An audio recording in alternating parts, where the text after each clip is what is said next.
بوسیدہ ہڈیوں کی نصیحت آمیز واقعہ۔ ایک شخص جسے دینار کہا جاتا تھا، اس کی ماں اسے بری حرکتوں سے منع کرتی لیکن وہ باز نہ آتا تھا۔ ایک دن اس کا گزر ایک قبرستان سے ہوا جہاں بہت سی بوسیدہ ہڈیاں بکھری پڑی تھی۔ اس نے آگے بڑھ کر ایک ہڈی اٹھائی تو وہ اس کے ہاتھ میں بکھر گئی۔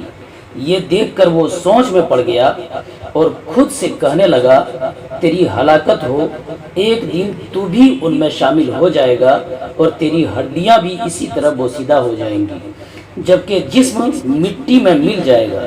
اس کے باوجود تو گناہوں میں مشغول ہے۔ اس کے بعد اس نے توبہ کی اور کہنے لگا، اے میرے پروردگار، میں خود کو تیری بارگاہ میں پیش کرتا ہوں، مجھ پر رحم کر اور مجھے قبول فرما لے۔ پھر وہ نوجوان زرد چہرے اور شکستہ دل کے ساتھ اپنی ماں کے پاس پہنچا اور کہنے لگا، امی جان، بھاگا ہوا غلام جب پکڑا جائے تو اس کے ساتھ کیا سلوک کیا جاتا ہے؟ ماں نے جواب دیا کہ اسے کھردرا لباس، سوکھی روٹی دی جاتی ہے اور اس کے ہاتھ پاؤں باندھ دیے جاتے ہیں۔ اس نے عرض کی، آپ میرے ساتھ وہی سلوک کریں جو بھاگے ہوئے غلام کے ساتھ کیا جاتا ہے، شاید کہ میری اس ذلت کو دیکھ کر میرا مالک مجھے معاف فرما دے۔ اس کی ماں نے اس کی یہ خواہش پوری کر دی۔ جب رات ہوئی تو یہ روتا اور آہو زاری شروع کر دیتا اور کہتا، اے دینار، تو ہلاک ہو جائے، کیا تجھے اپنے آپ پر قابو نہیں ہے؟ تو کس طرح اللہ تعالیٰ کے غضب سے بچ سکے گا؟ یہاں تک کہ صبح ہو جاتی۔ ایک رات اس کی ماں نے کہا، بیٹا، اپنے آپ پر ترس کھاؤ اور اتنی مشقت مت اٹھاؤ۔ اتنے میں جواب دیا، مجھے اسی حال پر رہنے دیں، تھوڑی سی مشقت کے بعد شاید مجھے طویل آرام نصیب ہو جائے۔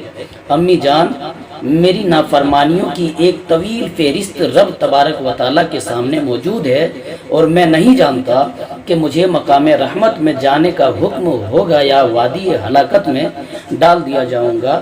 مجھے اس تکلیف کا خوف ہے جس کے بعد کوئی راحت نہیں ملے گی۔ مجھے ایسی سزا کا ڈر ہے جس کے بعد بھی معافی نہیں ملے گی۔ ماں نے یہ سن کر کہا، اچھا تھوڑا سا تو آرام کر لو۔ وہ کہنے لگا، میں کیسے آرام کر سکتا ہوں؟ کیا آپ میری مغفرت کی ضمانت دیتی ہیں؟ کون میری بخشش کی ضمانت دے گا؟ مجھے میرے حال پر چھوڑ دیجیے۔